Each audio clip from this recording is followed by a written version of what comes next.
ಮಧ್ಯಮ ವರ್ಗದ ಸಾಮಾನ್ಯ ಕಾರ್ಯಕರ್ತ ಕಾಂಗ್ರೆಸ್ನ ದಂಡ ನಾಯಕನಾಗಿದ್ದು ಹೇಗೆ? ತತ್ವ ಸಿದ್ಧಾಂತಕ್ಕೆ ಬದ್ಧ, ಸಂಘಟನೆಗೆ ಸಿದ್ಧ.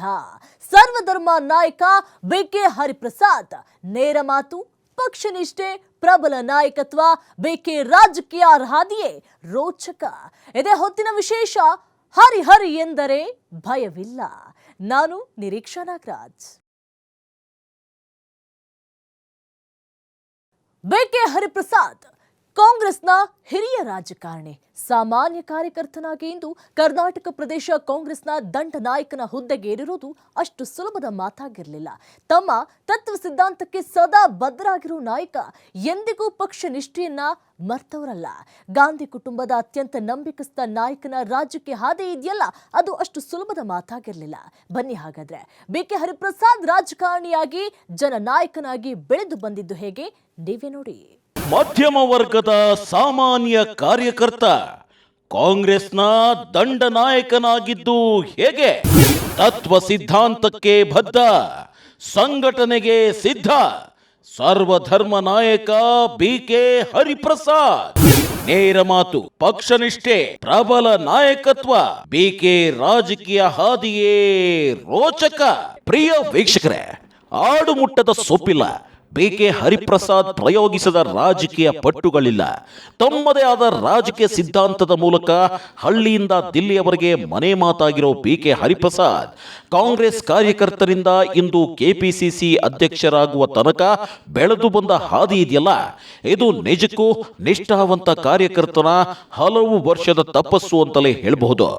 ತಮ್ಮ ನೇರ ಮಾತುಗಳ ಮೂಲಕವೇ ಜನರ ಮನಸ್ಸನ್ನ ಗೆದ್ದ ಬಿಕೆ ಯಾರ ಲಾಭಿಗೂ ಬಲಿಯಾದವರಲ್ಲ. ಕಾಂಗ್ರೆಸ್ ಅಂದ್ರೆ ಹರಿಪ್ರಸಾದ್, ಹರಿಪ್ರಸಾದ್ ಅಂದ್ರೆ ಕಾಂಗ್ರೆಸ್ ಅನ್ನೋ ಹಾಗೆ ರಾಮನ ಬಂಟ ಹನುಮನಂತೆ ಹೈಕಮಾಂಡ್ ಕೊಟ್ಟ ಪ್ರತಿಯೊಂದು ಟಾಸ್ಕ್ ಅನ್ನ ಶಿರಸಾವಹಿಸಿ ಪಾಲಿಸಿದ ನಾಯಕ ಅಂದ್ರೆ ಅದು ಅತಿಶಯೋಕ್ತಿ ಅಲ್ಲ. ಇಂಥ ಒಬ್ಬ ನಾಯಕನ ರಾಜಕೀಯ ಹಾದಿ ಹೇಗಿತ್ತು ಅನ್ನೋ ವಿಸ್ತೃತ ವರದಿ ಈಗ ಕೊಡ್ತಾ ಹೋಗ್ತೀವಿ ನೋಡಿ. ಬಿಕೆ ಹರಿಪ್ರಸಾದ್ ಅವರದ್ದು ಯಾವುದೇ ರಾಜಕೀಯ ಹಿನ್ನೆಲೆಯುಳ್ಳ ಅಥವಾ ಅತಿ ಶ್ರೀಮಂತ ಕುಟುಂಬವಾಗಿರಲಿಲ್ಲ. ಅವರದ್ದು ಕರಾವಳಿ ಮೂಲದ ಅತ್ಯಂತ ಸಾಧಾರಣ ಮಧ್ಯಮ ವರ್ಗದ ಕುಟುಂಬ. ಉದ್ಯೋಗ ಮತ್ತು ಜೀವನೋಪಾಯಕ್ಕಾಗಿ ಅವರ ಕುಟುಂಬ ಕರಾವಳಿಯಿಂದ ಬೆಂಗಳೂರಿಗೆ ವಲಸೆ ಬಂದಿತ್ತು. ಹಾಗಾಗಿ ಹರಿಪ್ರಸಾದ್ ಅವರ ಬಾಲ್ಯ ಸವಾಲುಗಳು ಮತ್ತು ಶಿಸ್ತಿನಿಂದ ಕೂಡಿತು. ಹರಿಪ್ರಸಾದ್ ಅವರ ತಂದೆ ಎ ಕೆಂಪಯ್ಯ ಇವರು ಅತ್ಯಂತ ಕಷ್ಟಪಟ್ಟು ದುಡಿಯುವ ಪ್ರಾಮಾಣಿಕ ಹಾಗೂ ಶಿಸ್ತಿನ ವ್ಯಕ್ತಿಯಾಗಿದ್ದವರು. ಕುಟುಂಬದ ಜವಾಬ್ದಾರಿಯನ್ನ ಹೊತ್ತು ಸಾಧಾರಣ ಆದಾಯದಲ್ಲೇ ಮಕ್ಕಳನ್ನ ಉತ್ತಮ ಸಂಸ್ಕಾರದೊಂದಿಗೆ ಬೆಳೆಸಿದವರು. ತಂದೆಯವರ ಈ ಪ್ರಾಮಾಣಿಕತೆ ಮತ್ತು ಕಷ್ಟಪಡುವ ಗುಣವೇ ಹರಿಪ್ರಸಾದ್ ಅವರ ವೈಯಕ್ತಿಕ ಜೀವನದ ಮೇಲೂ ಪ್ರಭಾವ ಬೀರಿತ್ತು. ತಾಯಿಯ ಪ್ರೀತಿಯ ಗುಣ ಮಗನಲ್ಲೂ ಸಂಪನ್ನ. ಇನ್ನು ಬಿಕೆ ಹರಿಪ್ರಸಾದ್ ಅವರ ತಾಯಿ ಗುಣವತಿ ಅವರು ಹೆಸರಿಗೆ ತಕ್ಕಂತೆ ಸಾಂಪ್ರದಾಯಿಕ ಗೃಹಿಣಿಯಾಗಿದ್ರು. ಕರಾವಳಿ ಸಂಸ್ಕೃತಿಯ ಸಂಸ್ಕಾರ, ಧಾರ್ಮಿಕತೆ ಮತ್ತು ಎಲ್ಲರನ್ನ ಪ್ರೀತಿಯಿಂದ ಕಾಣುವ ಗುಣವನ್ನ ಮಕ್ಕಳಿಗೆ ಕಲಿಸಿಕೊಟ್ಟವರು ತಾಯಿ. ಕಷ್ಟದ ದಿನಗಳಲ್ಲೂ ಕುಟುಂಬವನ್ನ ಧೈರ್ಯದಿಂದ ಮುನ್ನಡೆಸಿದ ಮತ್ತು ಹರಿಪ್ರಸಾದ್ ಅವರಿಗೆ ಬಾಲ್ಯದಲ್ಲಿ ನೈತಿಕ ಬೆಂಬಲವಾಗಿ ನಿಂತವರು ತಾಯಿ ಗುಣವತಿ. ಬಿಕೆ ಹರಿಪ್ರಸಾದ್ ಹುಟ್ಟಿ ಬೆಳೆದದ್ದು ಎಲ್ಲ ಬೆಂಗಳೂರಿನಲ್ಲೇ. ಹೌದು, ಬೆಂಗಳೂರಿನ ಮಲ್ಲೇಶ್ವರಂ ಮತ್ತು ಶೇಷಾದ್ರಿಪುರಂ ಪರಿಸರದಲ್ಲಿ ಅವರು ಬೆಳೀತಾರೆ. ಸಾಧಾರಣ ಸರ್ಕಾರಿ ಅನುದಾನಿತ ಶಾಲೆಗಳಲ್ಲಿ ಪ್ರಾಥಮಿಕ ಮತ್ತು ಪ್ರೌಢ ಶಿಕ್ಷಣ ಮುಗಿಸಿದ ಅವರು ಆ ದಿನಗಳಲ್ಲಿ ಸಾಮಾನ್ಯ ಮಧ್ಯಮ ವರ್ಗದ ಹುಡುಗರು ಎದುರಿಸುವ ಆರ್ಥಿಕ ಮಿತಿಗಳ ನಡುವೆಯೇ ಬೆಳೆದವರು. ಶ್ರೀಮಂತಿಕೆಯ ಹಮ್ಮು ಬಿಮ್ಮು ಇಲ್ಲದ ಸಾಧಾರಣ ಮಧ್ಯಮ ವರ್ಗದ ಪರಿಸರದಲ್ಲಿ ಬೆಳೆದಿದ್ದರಿಂದಲೇ ಹರಿಪ್ರಸಾದ್ ಅವರಿಗೆ ಬಡತನ, ಶೋಷಣೆ ಮತ್ತು ತಳಮಟ್ಟದ ಜನರ ಕಷ್ಟಗಳ ಬಗ್ಗೆ ಹತ್ತಿರದ ಅರಿವಿತ್ತು. ಬಾಲ್ಯದಲ್ಲಿ ಕಂಡ ಈ ಸಾಮಾಜಿಕ ಅಸಮಾನತೆಗಳೇ ಮುಂದೆ ಅವರು ಕಾಲೇಜು ಮೆಟ್ಟಿಲು ಹತ್ತಿದಾಗ ವಿದ್ಯಾರ್ಥಿ ಚಳುವಳಿಗಳತ್ತ ಆಕರ್ಷಿತರಾಗಲು ಮತ್ತು ಹಿಂದುಳಿದ ವರ್ಗಗಳ ಪರ ಧ್ವನಿ ಎತ್ತಲು ಮುಖ್ಯ ಕಾರಣವಾಯಿತು. ಸರಳತೆ ಮತ್ತು ಸಿದ್ಧಾಂತಕ್ಕೆ ರಾಜಿ ಮಾಡಿಕೊಳ್ಳದ ಅವರ ಇಂದಿನ ಗುಣಕ್ಕೆ ಅಂದು ಅವರ ತಂದೆ ತಾಯಿ ನೀಡಿದ ಸಾಧಾರಣ ಮಧ್ಯಮ ವರ್ಗದ ಶಿಸ್ತಿನ ಜೀವನವೇ ಭದ್ರ ಬುನಾದಿಯಾಗಿದೆ. ಕಾಂಗ್ರೆಸ್ ಪಕ್ಷದ ಹಿರಿಯ ನಾಯಕರು, ಸಂಘಟನಾ ಚತುರರು ಮತ್ತು ಸದಾಚಾರ ಸಿದ್ಧಾಂತಗಳ ಪರ ಧ್ವನಿ ಎತ್ತುವ ಬಿಕೆ ಹರಿಪ್ರಸಾದ್ ಅವರ ರಾಜಕೀಯ ಜೀವನ ಚರಿತ್ರೆ ಅತ್ಯಂತ ರೋಚಕ ಹಾಗೂ ಪ್ರೇರಣಾದಾಯಕ. ವಿದ್ಯಾರ್ಥಿ ದೆಸೆಯಲ್ಲೇ ರಾಜಕೀಯ ಚಟುವಟಿಕೆಗೆ ಇಳಿದ ಬಿಕೆ ಬಿಕೆ ಹರಿಪ್ರಸಾದ್ ಅವರು ವಿದ್ಯಾರ್ಥಿ ದೆಸೆಯಲ್ಲಿದ್ದಾಗಲೇ ಸಾರ್ವಜನಿಕ ಜೀವನ ಮತ್ತು ರಾಜಕೀಯ ಕಡೆಗೆ ಬಲವಾದ ಆಕರ್ಷಣೆ ಹೊಂದಿದ್ರು. ಬೆಂಗಳೂರಿನಲ್ಲಿ ತಮ್ಮ ಕಾಲೇಜು ಶಿಕ್ಷಣವನ್ನ ಪಡೆಯುತ್ತಿದ್ದ ಸಂದರ್ಭದಲ್ಲಿ ದೇಶದಲ್ಲಿ ತೀವ್ರ ಬದಲಾವಣೆಗಳು ನಡೆಯುತ್ತಿದ್ದವು. ಈ ಅವಧಿಯಲ್ಲಿ ಅವರು ವಿದ್ಯಾರ್ಥಿ ಚಳುವಳಿಗಳ ಮೂಲಕ ಸಕ್ರಿಯ ರಾಜಕಾರಣಕ್ಕೆ ಹೆಜ್ಜೆ ಇಟ್ಟರು. ಅನ್ಯಾಯದ ವಿರುದ್ಧ ಧ್ವನಿ ಎತ್ತುವ ಮತ್ತು ವಿದ್ಯಾರ್ಥಿಗಳ ಹಕ್ಕುಗಳಿಗಾಗಿ ಹೋರಾಡುವ ಗುಣ ಅವರಲ್ಲಿ ಆರಂಭದಿಂದಲೇ ರೂಢಿಯಾಗಿತ್ತು. ಇದು ಅವರ ಮುಂದಿನ ಸುದೀರ್ಘ ರಾಜಕೀಯ ಜೀವನಕ್ಕೆ ಭದ್ರವಾದ ಬುನಾದಿ ಹಾಕಿಕೊಟ್ಟಿತು. ಅವರು ವಿದ್ಯಾರ್ಥಿಯಾಗಿದ್ದಾಗ ಕಾಂಗ್ರೆಸ್ ಪಕ್ಷದ ವಿದ್ಯಾರ್ಥಿ ಘಟಕವಾದ ರಾಷ್ಟ್ರೀಯ ವಿದ್ಯಾರ್ಥಿ ಒಕ್ಕೂಟ NSUI ಸೇರುವ ಮೂಲಕ ಅಧಿಕೃತವಾಗಿ ರಾಜಕೀಯ ಚಟುವಟಿಕೆಗಳಲ್ಲಿ ತೊಡಗಿಸಿಕೊಳ್ತಾರೆ.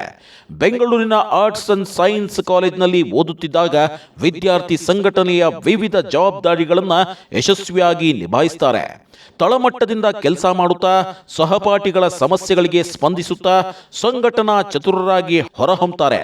ಅಂದಿನ ದಿನಗಳಲ್ಲಿ ವಿದ್ಯಾರ್ಥಿ ನಾಯಕನಾಗಿ ಅವರು ನಡೆಸಿದ ಪ್ರತಿಭಟನೆಗಳು ಮತ್ತು ಸಭೆಗಳು ಅವರ ನಾಯಕತ್ವ ಗುಣವನ್ನ ಎದ್ದು ಕಾಣಿಸುವಂತೆ ಮಾಡಿದ್ವು. ವಿದ್ಯಾರ್ಥಿ ರಾಜಕಾರಣದಲ್ಲಿ ಅವರ ಸಕ್ರಿಯತೆ ಮತ್ತು ಬದ್ಧತೆಯನ್ನ ಗಮನಿಸಿದ ಅಂದಿನ ಹಿರಿಯ ಕಾಂಗ್ರೆಸ್ ನಾಯಕರು ಅವರಿಗೆ ಹೆಚ್ಚಿನ ಪ್ರೋತ್ಸಾಹ ನೀಡುತ್ತಾರೆ. ವಿಶೇಷವಾಗಿ ಕರ್ನಾಟಕದ ಮಾಜಿ ಮುಖ್ಯಮಂತ್ರಿ ದೇವರಾಜ ಅರಸು ಅವರ ಸಮಾಜವಾದಿ ಚಿಂತನೆಗಳು ಮತ್ತು ಹಿಂದುಳಿದ ವರ್ಗಗಳ ಪರವಾದ ಧೋರಣೆಗಳು ಯುವ ಹರಿಪ್ರಸಾದ್ ಅವರ ಮೇಲೆ ತೀವ್ರ ಪ್ರಭಾವ ಬೀರಿದ್ವು. ಈ ಪ್ರೇರಣೆಯಿಂದಾಗಿ ವಿದ್ಯಾರ್ಥಿ ಹಂತ ಮುಗಿಯುತ್ತಿದ್ದಂತೆ ಅವರು ಯುವ ಕಾಂಗ್ರೆಸ್ನಲ್ಲಿ ಪ್ರಮುಖ ಸ್ಥಾನಗಳನ್ನು ಪಡೆದು ಅತ್ಯಂತ ಕಿರಿಯ ವಯಸ್ಸಿನಲ್ಲೇ ರಾಷ್ಟ್ರ ಮಟ್ಟದ ರಾಜಕಾರಣದಲ್ಲಿ ಗುರುತಿಸಿಕೊಳ್ಳುವಂತಾಯಿತು. ಸ್ನೇಹಿತರೆ, ಬಿಕೆ ಹರಿಪ್ರಸಾದ್ ವಿದ್ಯಾರ್ಥಿ ಚಳುವಳಿಗಳ ನಂತರ ಅವರು ಯುವ ಕಾಂಗ್ರೆಸ್ ಸೇರ್ತಾರೆ. ತುರ್ತು ಪರಿಸ್ಥಿತಿಯ ನಂತರದ ದಿನಗಳಲ್ಲಿ ಕಾಂಗ್ರೆಸ್ ತೀವ್ರ ಸಂಕಷ್ಟದಲ್ಲಿದ್ದಾಗ ಪಕ್ಷವನ್ನ ಸಂಘಟಿಸುವಲ್ಲಿ ಹರಿಪ್ರಸಾದ್ ಪ್ರಮುಖ ಪಾತ್ರ ವಹಿಸುತ್ತಾರೆ. ಕಾಂಗ್ರೆಸ್ ಪಕ್ಷದ ಜಾತ್ಯತೀತ ಸಿದ್ಧಾಂತ ಮತ್ತು ಸಾಮಾಜಿಕ ನ್ಯಾಯದ ಪರಿಕಲ್ಪನೆಗೆ ಆಕರ್ಷಿತರಾಗಿ ಹರಿಪ್ರಸಾದ್ ಕಾಂಗ್ರೆಸ್ ಸೇರಿದರು.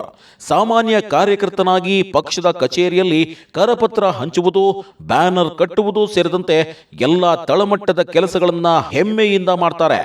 1970ರ ದಶಕದ ಕೊನೆಯಲ್ಲಿ ಇಂದಿರಾ ಗಾಂಧಿ ಅವರು ಅಧಿಕಾರ ಕಳೆದುಕೊಂಡಾಗ ಹರಿಪ್ರಸಾದ್ ಪಕ್ಷದ ಪರವಾಗಿ ಗಟ್ಟಿಯಾಗಿ ನಿಂತವರು. ಪಕ್ಷಕ್ಕೆ ಕಷ್ಟದ ಕಾಲ ಬಂದಾಗ ಓಡಿ ಹೋಗದೆ ನಿಷ್ಠಾವಂತ ಕಾರ್ಯಕರ್ತನಾಗಿ ಹೋರಾಡಿದ್ದು ಅವರ ರಾಜಕೀಯ ಬೆಳವಣಿಗೆಗೆ ಭದ್ರ ಬುನಾದಿ ಹಾಕಿತ್ತು. ಯುವ ಕಾಂಗ್ರೆಸ್ ಮತ್ತು ಪಕ್ಷದ ಸಂಘಟನೆಯಲ್ಲಿ ಸಕ್ರಿಯರಾಗಿದ್ದ ಬಿಕೆ ಹರಿಪ್ರಸಾದ್ ಅವರಿಗೆ 1989ರಲ್ಲಿ ದೊಡ್ಡ ತಿರುವು ಸಿಕ್ಕಿತ್ತು. ಅವರ ಸತತ ಪರಿಶ್ರಮ ಹಾಗೂ ನಾಯಕತ್ವದ ಗುಣಗಳನ್ನು ಗುರುತಿಸಿದ ಕಾಂಗ್ರೆಸ್ ಹೈಕಮಾಂಡ್ ಅವರಿಗೆ ಅಖಿಲ ಭಾರತ ಯುವ ಕಾಂಗ್ರೆಸ್ನ ಉಪಾಧ್ಯಕ್ಷರಾಗಿ ಕಾರ್ಯನಿರ್ವಹಿಸುವ ಜವಾಬ್ದಾರಿಯನ್ನು ನೀಡಿತು. ಈ ಅವಧಿಯಲ್ಲಿ ಅವರು ದೇಶದ ವಿವಿಧ ಭಾಗಗಳಲ್ಲಿ ಯುವಕರನ್ನ ಪಕ್ಷದತ್ತ ಸೆಳೆಯುವಲ್ಲಿ ಮತ್ತು ತಳಮಟ್ಟದ ಸಂಘಟನೆಯನ್ನ ಬಲಿಷ್ಠಗೊಳಿಸುವಲ್ಲಿ ಪ್ರಮುಖ ಪಾತ್ರ ವಹಿಸುತ್ತಾರೆ. ಸ್ನೇಹಿತರೆ, ಯುವ ಕಾಂಗ್ರೆಸ್ನಲ್ಲಿ ಅವರು ತೋರಿದ ದಕ್ಷತೆ ಹಾಗೂ ಪಕ್ಷದ ಮೇಲಿದ್ದ ನಿಷ್ಠೆ ಅವರನ್ನ ಅತ್ಯಂತ ಕಿರಿಯ ವಯಸ್ಸಿನಲ್ಲೇ ಸಂಸತ್ತಿನ ಮೇಲ್ಮನೆಗೆ ಕರೆದೊಯ್ಯುವಂತೆ ಮಾಡಿತು. ಯುವ ಕಾಂಗ್ರೆಸ್ ಉಪಾಧ್ಯಕ್ಷರಾಗಿದ್ದ ಬೆನ್ನಲ್ಲೇ ಅಂದರೆ 1990ರಲ್ಲಿ ಅವರು ಕರ್ನಾಟಕದಿಂದ ಮೊದಲ ಬಾರಿಗೆ ರಾಜ್ಯಸಭಾ ಸದಸ್ಯರಾಗಿ ಆಯ್ಕೆಯಾಗ್ತಾರೆ. ಈ ಬೆಳವಣಿಗೆಗಳ ಮೂಲಕ ಬಿಕೆ ಹರಿಪ್ರಸಾದ್ ಅವರು ಕೇವಲ ರಾಜ್ಯ ಮಟ್ಟಕ್ಕೆ ಸೀಮಿತವಾಗದೆ ರಾಷ್ಟ್ರ ರಾಜಕಾರಣದಲ್ಲೂ ಪ್ರಮುಖ ಯುವ ಮುಖವಾಗಿ ಗುರುತಿಸಿಕೊಳ್ಳುವಂತಾಯಿತು. ಬಿಕೆ ಹರಿಪ್ರಸಾದ್ ಅವರ ರಾಜಕೀಯ ಜೀವನದ ಅತ್ಯಂತ ಪ್ರಮುಖ ಮತ್ತು ಸುದೀರ್ಘ ಅಧ್ಯಾಯವೆಂದರೆ ಅದು ಅವರ ರಾಜ್ಯಸಭಾ ಸೇವೆ.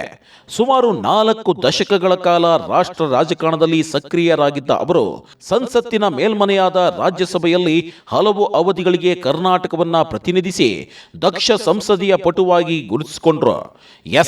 ಮೊದಲ ಅವಧಿ 1990ರಿಂದ 1996. ಯುವ ಕಾಂಗ್ರೆಸ್ ನಾಯಕರಾಗಿದ್ದಾಗಲೇ ಅತ್ಯಂತ ಕಿರಿಯ ವಯಸ್ಸಿನಲ್ಲಿ ಮೊದಲ ಬಾರಿಗೆ ರಾಜ್ಯಸಭೆಗೆ ಪ್ರವೇಶ ಪಡಿತಾರೆ. ಎರಡನೇ ಅವಧಿ 2004ರಿಂದ 2005 ಉಪಚುನಾವಣೆಯ ಮೂಲಕ ಮತ್ತೊಮ್ಮೆ ಮೇಲ್ಮನೆಗೆ ಆಯ್ಕೆಯಾಗ್ತಾರೆ.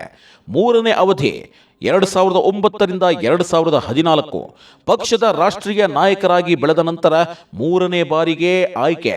ನಾಲ್ಕನೇ ಅವಧಿ 2014ರಿಂದ 2020 ಕರ್ನಾಟಕದಿಂದ ಮತ್ತೊಮ್ಮೆ ಆಯ್ಕೆಯಾಗಿ ತಮ್ಮ ಸುದೀರ್ಘ ಸಂಸದೀಯ ಸೇವೆಯನ್ನ ಪೂರ್ಣಗೊಳಿಸುತ್ತಾರೆ ಬಿಕೆ ಹರಿಪ್ರಸಾದ್. ಸ್ನೇಹಿತರೆ, ಅವರ ಸಂಸದೀಯ ಜೀವನದ ಅತ್ಯಂತ ಹೆಮ್ಮೆಯ ಕ್ಷಣ ಬಂದಿದ್ದು 2018ರಲ್ಲಿ. ಆಗಿನ ಇಡೀ ದೇಶದ ವಿರೋಧ ಪಕ್ಷಗಳ ಒಕ್ಕೂಟದ UPA ಮತ್ತು ಇತರೆ ಪಕ್ಷಗಳ ಜಂಟಿ ಅಭ್ಯರ್ಥಿಯಾಗಿ BK ಹರಿಪ್ರಸಾದ್ ಅವರು ರಾಜ್ಯಸಭೆಗೆ ಉಪಸಭಾಪತಿ ಹುದ್ದೆಗೆ ಸ್ಪರ್ಧಿಸಿದರು. ರಾಷ್ಟ್ರ ಮಟ್ಟದಲ್ಲಿ ಎಲ್ಲ ಪ್ರಾದೇಶಿಕ ಮತ್ತು ರಾಷ್ಟ್ರೀಯ ವಿರೋಧ ಪಕ್ಷಗಳನ್ನ ಒಟ್ಟಿಗೆ ತರುವಲ್ಲಿ ಮತ್ತು ಅವರಲ್ಲಿ ಹರಿಪ್ರಸಾದ್ ಅವರ ಮೇಲಿದ್ದ ವಿಶ್ವಾಸಕ್ಕೆ ಈ ಸ್ಪರ್ಧೆಯು ಸಾಕ್ಷಿಯಾಗಿತ್ತು. ವೀಕ್ಷಕರೇ, BK ಹರಿಪ್ರಸಾದ್ ಯಾವುದೇ ಫಲಾಪೇಕ್ಷೆ ಇಲ್ಲದೆ ಬೆಳೆದು ಬಂದಂತಹ ನಾಯಕ. ಕಾಂಗ್ರೆಸ್ ಅದ್ಯಾವ ಟಾಸ್ಕ್ ಕೊಟ್ಟರೂ ನಿಷ್ಠೆಯಿಂದ ನಿರ್ವಹಿಸುವ ಸಂಘಟನಾ ಚತುರ. ಇಂತಹ ನಾಯಕನ ರಾಜಕೀಯ ಗುರುವಾದ್ರೂ ಯಾರು ಅನ್ನುವಂಥ ಕುತೂಹಲ ಇದ್ದೇ ಇದೆ. ಇದರ ಜೊತೆಗೆ ಇವರು AICC ಪ್ರಧಾನ ಕಾರ್ಯದರ್ಶಿಯಾಗಿ ದೇಶಾದ್ಯಂತ ಸಂಘಟನೆ ಮಾಡಿದ್ದ ಪರಿಯ ಬಗ್ಗೆ ಎಲ್ಲಿದೆ ನೋಡಿ ಕಂಪ್ಲೀಟ್ ರಿಪೋರ್ಟ್. BK ಹರಿಪ್ರಸಾದ್ ಅವರ ರಾಜಕೀಯ ಗುರು ಯಾರು? ಸ್ನೇಹಿತರೆ, ರಾಜಕೀಯದಲ್ಲಿ ಹರಿಪ್ರಸಾದ್ ಅವರಿಗೆ ಅತ್ಯಂತ ಹತ್ತಿರವಾಗಿದ್ದ ಮತ್ತು ಮಾರ್ಗದರ್ಶಕರಾಗಿದ್ದವರು ಕರ್ನಾಟಕದ ಮಾಜಿ ಮುಖ್ಯಮಂತ್ರಿ ಡಿ ದೇವರಾಜ್ ಅರಸು ಅವರು. ಹಿಂದುಳಿದ ವರ್ಗಗಳ ಉದ್ಧಾರಕ್ಕೆಂದೇ ಹೆಸರಾದ ಅರಸು ಅವರ ಸಾಮಾಜಿಕ ನ್ಯಾಯದ ಸಿದ್ಧಾಂತ ಹರಿಪ್ರಸಾದ್ ಅವರ ಮೇಲೆ ಗಾಢ ಪ್ರಭಾವ ಬೀರಿತು. ಇದರ ಜೊತೆಗೆ ಕರಾವಳಿ ಮೂಲದ ಮತ್ತೊಬ್ಬ ಹಿರಿಯ ನಾಯಕ ಆಸ್ಕರ್ ಫರ್ನಾಂಡಿಸ್ ಅವರೊಂದಿಗೂ ಹರಿಪ್ರಸಾದ್ ಒಡನಾಟ ಹೊಂದಿದ್ರು. ದೆಹಲಿ ಮಟ್ಟದಲ್ಲಿ ಪಕ್ಷ ಸಂಘಟನೆ ಮಾಡುವುದನ್ನ ಅವರು ಹಿರಿಯ ನಾಯಕರಿಂದ ಕಲಿತುಕೊಳ್ತಾರೆ. ಗಾಂಧಿ ಕುಟುಂಬದ ವಿಶ್ವಾಸಾರ್ಹ ನಾಯಕ BK ಹರಿಪ್ರಸಾದ್. BK ಹರಿಪ್ರಸಾದ್ ಎಂದರೆ ಗಾಂಧಿ ಕುಟುಂಬಕ್ಕೆ ಅತ್ಯಂತ ನಂಬಿಕಸ್ಥ ನಾಯಕ. ಇಂದಿರಾ ಗಾಂಧಿ ಅವರ ಕಾಲದಿಂದಲೂ ಪಕ್ಷದಲ್ಲಿದ್ದ ಅವರಿಗೆ ರಾಜೀವ್ ಗಾಂಧಿ ಅವರ ಒಡನಾಟವೂ ಸಿಕ್ಕಿತ್ತು. ರಾಜೀವ್ ಗಾಂಧಿ ನಿಧನದ ನಂತರ ಸೋನಿಯಾ ಗಾಂಧಿ ಅವರು ಕಾಂಗ್ರೆಸ್ ಸಾರಥ್ಯ ವಹಿಸಿಕೊಂಡಾಗ ಅವರಿಗೆ ರಾಷ್ಟ್ರ ಮಟ್ಟದಲ್ಲಿ ನೆರವಾದ ಕೆಲವು ನಾಯಕರಲ್ಲಿ ಹರಿಪ್ರಸಾದ್ ಪ್ರಮುಖರು. ಸೋನಿಯಾ ಗಾಂಧಿ ಅವರು ಇವರ ಸಂಘಟನಾ ಚಾತುರ್ಯವನ್ನ ಬಹುವಾಗಿ ನಂಬುತ್ತಿದ್ರು. ಗಾಂಧಿ ಕುಟುಂಬ ಇವರ ಮೇಲಿಟ್ಟಿದ್ದ ನಂಬಿಕೆಗೆ ಸಾಕ್ಷಿ ಅಂದರೆ ಅವರನ್ನ AICC ಪ್ರಧಾನ ಕಾರ್ಯದರ್ಶಿಯನ್ನಾಗಿ ಮಾಡಿದ್ದು. ಒಡಿಶಾ, ಬಿಹಾರ, ಛತ್ತೀಸ್ಗಢ, ಜಾರ್ಖಂಡ್ ಮತ್ತು ಗೋವಾ ಸೇರಿದಂತೆ ಹಲವು ರಾಜ್ಯಗಳ ಕಾಂಗ್ರೆಸ್ ಉಸ್ತುವಾರಿಯಾಗಿ ಹರಿಪ್ರಸಾದ್ ದಶಕಗಳ ಕಾಲ ಕೆಲಸ ಮಾಡಿದ್ದಾರೆ. ಯುವ ನಾಯಕ ರಾಹುಲ್ ಗಾಂಧಿ ರಾಜಕೀಯಕ್ಕೆ ಪ್ರವೇಶಿಸಿದಾಗ ಅವರಿಗೆ ರಾಷ್ಟ್ರೀಯ ರಾಜಕಾರಣ ಮತ್ತು ರಾಜ್ಯಗಳ ರಾಜಕೀಯ ಪರಿಸ್ಥಿತಿಯನ್ನ ಮನವರಿಕೆ ಮಾಡಿಕೊಡುವಲ್ಲಿ ಹರಿಪ್ರಸಾದ್ ಪ್ರಮುಖ ಪಾತ್ರ ವಹಿಸುತ್ತಾರೆ. ಇಂದಿಗೂ ರಾಹುಲ್ ಗಾಂಧಿ ಇವರ ನೇರ ನಡೆ ನುಡಿಯನ್ನ ಗೌರವಿಸುತ್ತಾರೆ. ಸಾಮಾನ್ಯ ಕಾರ್ಯಕರ್ತರಿಂದ KPCC ಸಾರಥ್ಯದವರೆಗೆ ಬೆಂಗಳೂರಿನಲ್ಲಿ ಬೀದಿಗಳಲ್ಲಿ ಕಾಂಗ್ರೆಸ್ ಬಾವುಟ ಹಿಡಿದು ಓಡಾಡುತ್ತಿದ್ದ ಒಬ್ಬ ಸಾಮಾನ್ಯ ಯುವಕ ದೆಹಲಿಯ ಅತ್ಯುನ್ನತ ರಾಜಕೀಯ ವಲಯದಲ್ಲಿ ಪ್ರಭಾವಿ ನಾಯಕನಾಗಿ ಬೆಳೆದದ್ದು ಒಂದು ಇತಿಹಾಸ. ರಾಜ್ಯ ರಾಜಕಾರಣದಲ್ಲೂ ಹರಿಪ್ರಸಾದ್ ಅವರು KPCC ಕಾರ್ಯಾಧ್ಯಕ್ಷರಾಗಿ ಪಕ್ಷವನ್ನ ಸಂಘಟಿಸಿದರು. ಚುನಾವಣೆಗಳ ಉಸ್ತುವಾರಿ, ಅಭ್ಯರ್ಥಿಗಳ ಆಯ್ಕೆ ಪ್ರಕ್ರಿಯೆಗಳಲ್ಲಿ ಇವರ ನಿರ್ಧಾರಗಳು ಮಹತ್ವದ್ದಾಗಿರ್ತಿದ್ವು. ಅವರು ಕೇವಲ ಶಾಸಕ ಅಥವಾ ಸಂಸದರಾಗಿರದೆ ಪಕ್ಷದ ಶಿಸ್ತು ಸಮಿತಿ, ಪ್ರಣಾಳಿಕೆ ಸಮಿತಿ ಮತ್ತು ಸಂವಹನ ವಿಭಾಗಗಳಲ್ಲಿ ಅತ್ಯಂತ ಪ್ರಮುಖ ಜವಾಬ್ದಾರಿಗಳನ್ನ ನಿಭಾಯಿಸಿ ಸೈ ಎನಿಸಿಕೊಂಡಿದ್ದಾರೆ. ಒಬ್ಬ ನಾಯಕ ಜನನಾಯಕನಾಗುವುದಕ್ಕೆ ವಿಶೇಷವಾದ ಗುಣಗಳು ಬಹುಮುಖ್ಯ ಕಾರಣವಾಗುತ್ತೆ. BK ಹರಿಪ್ರಸಾದ್ ಇಂದು ಮುತ್ಸದ್ದಿ ನಾಯಕನಾಗುವುದಕ್ಕೆ ಅವರಲ್ಲಿದ್ದ ವಿಶೇಷ ಗುಣಗಳಾದ್ರೂ ಯಾವುದು? ಈ ಬಗೆಗಿನ ಸಂಪೂರ್ಣ ರಿಪೋರ್ಟ್ ಎಲ್ಲಿದೆ ನೋಡಿ. ಹರಿಪ್ರಸಾದ್ ಅವರ ಅತ್ಯಂತ ದೊಡ್ಡ ಗುಣವೆಂದರೆ ಅವರ ನೇರ ನಡೆ ಮತ್ತು ನುಡಿ. ತಮಗೆ ತಪ್ಪು ಅನಿಸಿದ್ದನ್ನ ಯಾರ ಮುಲಾಜಿಲ್ಲದೆ ಮುಖಕ್ಕೆ ಹೊಡೆದಂಗೆ ಹೇಳುವ ಧೈರ್ಯ ಅವರಿಗಿದೆ. ರಾಜಕೀಯ ಅಂದ್ರೆ ಸಾಕು, ಅಲ್ಲಿ ಹಣದ ಹೊಳೆಯೇ ಹರಿಯುತ್ತೆ ಅನ್ನೋ ಮಾತಿದೆ. ಆದರೆ BK ಹರಿಪ್ರಸಾದ್ ಅವರ ವಿಚಾರದಲ್ಲಿ ತದ್ವಿರುದ್ಧ. ಅವರು ಎಂದೂ ಯಾರ ಬಳಿಯೂ ಕೈ ಚಾಚಿದವರಲ್ಲ. ಜನಸಾಮಾನ್ಯ ಹೇಗ್ ಬದುಕ್ತಾನೋ ಅದೇ ರೀತಿ ಬದುಕಬೇಕು ಅನ್ನೋ ಸಿದ್ಧಾಂತ ಅವರದ್ದಾಗಿರೋದ್ರಿಂದ ಅವರು ಎಂದಿಗೂ ಯಾರ ಮುಲಾಜಿಗೂ ಬಗ್ಗುವರಲ್ಲ. ಇಂದಿನ ಬದಲಾಗುತ್ತಿರುವ ರಾಜಕೀಯ ಪರಿಸ್ಥಿತಿಯಲ್ಲಿ ನಾಯಕರು ಪಕ್ಷಾಂತರ ಮಾಡುವುದು ಸಾಮಾನ್ಯವಾಗಿದೆ. ಆದರೆ ಹರಿಪ್ರಸಾದ್ ಅವರು ತಮ್ಮ ಇಡೀ ಜೀವನವನ್ನ ಕಾಂಗ್ರೆಸ್ ಸಿದ್ಧಾಂತಕ್ಕಾಗಿಯೇ ಮುಡುಪಾಗಿಟ್ಟಿದ್ದಾರೆ. ಅವರು ಎಂದಿಗೂ ಸಿದ್ಧಾಂತದೊಂದಿಗೆ ರಾಜಿ ಮಾಡಿಕೊಂಡವರಲ್ಲ. ಅವರ ಪ್ರತಿಯೊಂದು ಭಾಷಣ ಮತ್ತು ನಡೆಗಳಲ್ಲೂ ಸಾಮಾಜಿಕ ನ್ಯಾಯ ಎದ್ದು ಕಾಣುತ್ತೆ. ಅಲ್ಪಸಂಖ್ಯಾತರು, ಹಿಂದುಳಿದವರು ಮತ್ತು ದಲಿತರ ಹಕ್ಕುಗಳಿಗಾಗಿ ಅವರು ಸದಾ ಧ್ವನಿ ಎತ್ತುತ್ತಾರೆ. ಅಪಾರ ರಾಜಕೀಯ ಜ್ಞಾನ ಮತ್ತು ಸಂಘಟನಾ ಚಾತುರ್ಯ. ಯಾವ ರಾಜ್ಯದಲ್ಲಿ ಯಾವ ಸಮುದಾಯದ ಪ್ರಭಾವ ಹೇಗಿದೆ, ಯಾರಿಗೆ ಟಿಕೆಟ್ ನೀಡಿದರೆ ಗೆಲ್ಲಬಹುದು ಎಂಬ ಸೂಕ್ಷ್ಮ ರಾಜಕೀಯ ಲೆಕ್ಕಾಚಾರಗಳು ಹರಿಪ್ರಸಾದ್ ಅವರಿಗೆ ಕರಗತವಾಗಿದೆ. ಇದೇ ಕಾರಣಕ್ಕೆ ಹೈಕಮಾಂಡ್ ಇವರನ್ನ ಚುನಾವಣಾ ಕಾರ್ಯತಂತ್ರಗಳಿಗೆ ಬಳಸಿಕೊಳ್ಳುತ್ತೆ. ಹರಿಪ್ರಸಾದ್ ಅವರ ಜೀವನ ಕೇವಲ ಯಶಸ್ಸಿನಿಂದಲೇ ಕೂಡಿರಲಿಲ್ಲ. ಅವರು ಬೆಂಗಳೂರು ದಕ್ಷಿಣ ಲೋಕಸಭಾ ಕ್ಷೇತ್ರದಿಂದ ಅನಂತ್ ಕುಮಾರ್ ಅವರ ವಿರುದ್ಧ ಸ್ಪರ್ಧಿಸಿ ಸೋಲು ಕಂಡಿದ್ರು. ಆದರೆ ಸೋಲಿನಿಂದ ಅವರು ಎಂದಿಗೂ ಧೃತಿಗೆಡಲಿಲ್ಲ. ಅವರ ಕಟು ಸತ್ಯ ನುಡಿಯುವ ಗುಣದಿಂದಾಗಿ ಕೆಲವೊಮ್ಮೆ ಪಕ್ಷದೊಳಗಿನ ಕೆಲವು ನಾಯಕರ ಕೆಂಗಣ್ಣಿಗೆ ಗುರಿಯಾಗಬೇಕಾಯಿತು. ಆದರೂ ಅವರು ತಮ್ಮ ನಿಲುವನ್ನ ಬದಲಾಯಿಸಿಕೊಳ್ಳಲಿಲ್ಲ. ಕರ್ನಾಟಕದಲ್ಲಿ ಹಿಂದುಳಿದ ವರ್ಗಗಳ ಮೈತ್ರಿ ಮತ್ತು ಒಗ್ಗಟ್ಟಿಗಾಗಿ ಅವರು ನಿರಂತರವಾಗಿ ಶ್ರಮಿಸಿದ್ದಾರೆ. ಕರಾವಳಿ ಭಾಗದಲ್ಲಿ ಕೋಮು ಸೌಹಾರ್ದತೆ ಮೂಡಿಸಲು ಹಲವು ಕಾರ್ಯಕ್ರಮಗಳನ್ನು ಹಮ್ಮಿಕೊಂಡಿದ್ದಾರೆ. ಹಲವು ದಶಕಗಳ ಕಾಲ ಕರ್ನಾಟಕದ ರಾಜಕೀಯ ಬೆಳವಣಿಗೆಗಳನ್ನು ದೆಹಲಿಯ ಹೈಕಮಾಂಡ್ಗೆ ನಿಖರವಾಗಿ ಮುಟ್ಟಿಸುವ ಮತ್ತು ಹೈಕಮಾಂಡ್ ಸಂದೇಶವನ್ನು ರಾಜ್ಯಕ್ಕೆ ತಲುಪಿಸುವ ಪ್ರಮುಖ ಕೊಂಡಿಯಾಗಿ ಅವರು ಕಾರ್ಯನಿರ್ವಹಿಸಿದ್ದಾರೆ.